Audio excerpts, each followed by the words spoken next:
पणदरे गाव, माळेगाव कारखाना, बारामती तालुका आणि अंकमान राष्ट्र याच्या दृष्टीने आजचा दिवस खूप वेगळा असणार आहे. कारण आहे गेले साधारणतः 15 दिवस चाललेला माळेगाव सहकारी साखर कारखान्याच्या निवडणुकीचा अगदी रणसंग्राम म्हटलं तर वावगं ठरणार नाही. इलेक्शन जाहीर झालं, त्याच्यानंतर निवडणुका, बिनविरोध, पक्ष, पॅनल, कोण कोणाकडं प्रचंड चर्चा, वेळ निघत गेली आणि शेवटच्या टप्प्यात प्रत्येक पक्षाने आपापले उमेदवार जाहीर केले.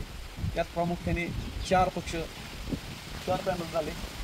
पहिला पॅनल नीलकंठेश्वर पॅनल राष्ट्रवादीचा, दुसरा पॅनल शेतकरी बचाव चंद्रअण्णा निरंजन गटाचा, तिसरा पॅनल शरदचंद्र बाबासाहेब यांच्या आधिपत्याखाली झालेला आणि चौथा पॅनल कष्टकरी शेतकरी संघटनेचा.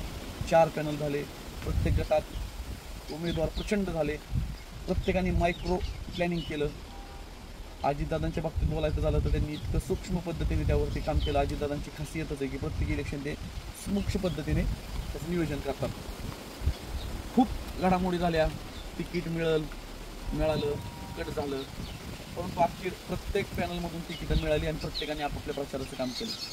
नाराजांना पुन्हा एकदा आपल्या प्रचार सामील करण्यासाठी प्रत्येकाने प्रयत्न केले आणि त्याच्यानंतर 22 जून 2025 उगवलं. पणदरे गावात पणदरे गटातील निवडणूक पार पडली.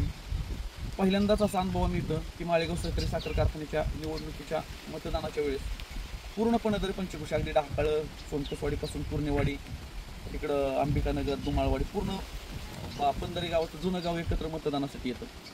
सकाळपासूनच जी शाळेतील मुलांनी गजमजणारी शाळा, मतदार, उमेदवार, गाड्या घोडा यांनी गजबजून गेलं. लोक येत होती, मतदान करत होती. प्रत्येकजण आपली ताकदपणा लावत होता. शेवटच्या क्षणापर्यंत प्रत्येक मत आपल्याला मिळावं यासाठी प्रत्येकजण प्रयत्न करत होता. त्यावेळेस मतदानाच्या वेळेस प्रत्येक पक्षाच्या प्रमुखांनी भेट दिली. नीलकंठेश्वर पॅनलच्या अजितदादांनी भेट दिली, चंद्रअण्णा रंजन काकांनी भेट दिली, शरदचंद्र पवार गटाच्याही काही उमेदवारांनी भेट दिली, शेतकरी बचाव कष्टकरी समितीचेही लोक होती. असं चाललं होतं. त्यात एक प्रामुख्याने एक गोष्ट खूप छान जाणवली की कालपर्यंत एकमेकांमध्ये प्रचंड आरोप करणारी, एकमेकाच्या चुका दाखवणारी, अगदी ट्युशन लाडणारी, मतदाना दिवशी मात्र एकमेकाच्या शेजारी बसून एक गोड संवाद साधताना दिसले. एक चांगलं उदाहरण होतं. कारण इलेक्शन झाल्याच्या नंतर दुसऱ्या दिवशी रिलेशन जपण्यासाठी प्रयत्न झाला पाहिजे. तर ते इलेक्शनच्या मतदाना दिवशीच सुरुवात झाली. 15 तरी पाहायला मिळालं आणि 22ला मतदान झालं. पेट्या पोच झाल्या. 23 पूर्ण मतदारांच्या, अगदी मतदार कार्यकर्त्यांच्या तगमग काय होईल ह्या इलेक्शनमध्ये पहिल्यांदाच असं आहे की कुणीही सांगू शकत नाही की कुठलं पॅनेल. प्रचंड क्रॉस वोटिंग होणार आहे, प्रचंड उलटापालट होणार आहे आणि त्याचा निकाल तर 2025चा माळेगाव सहकारी साखर कारखान्याचा राहणार आहे. कालही दिवसभर पारावरती अगदी सूक्ष्म पद्धतीचा माणूस किंवा प्रगल्भ माणूस प्रत्येकजण कमी अधिक ह्याच विषयावरती बोलत होता. आणि आज आता 24 जून उगवलाय. प्रत्येकाची नजर बारामतीतील मतदान केंद्राच्या दिशेने राहणार आहे. साधारणतः 18-19 हजार मतदान झाले असं समजतं अंदाजे.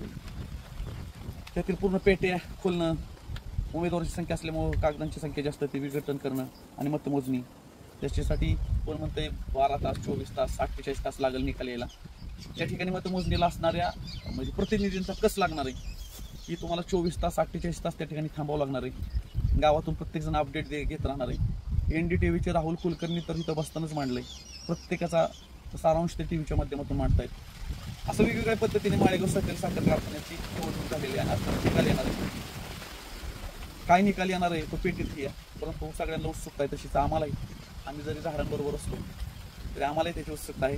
त्याच अनुषंगाने थोडासा एक चर्चा. कॅमेरामॅन आमचे सचिन कुंभार आणि प्रमोद शिर्के. धन्यवाद. ओके.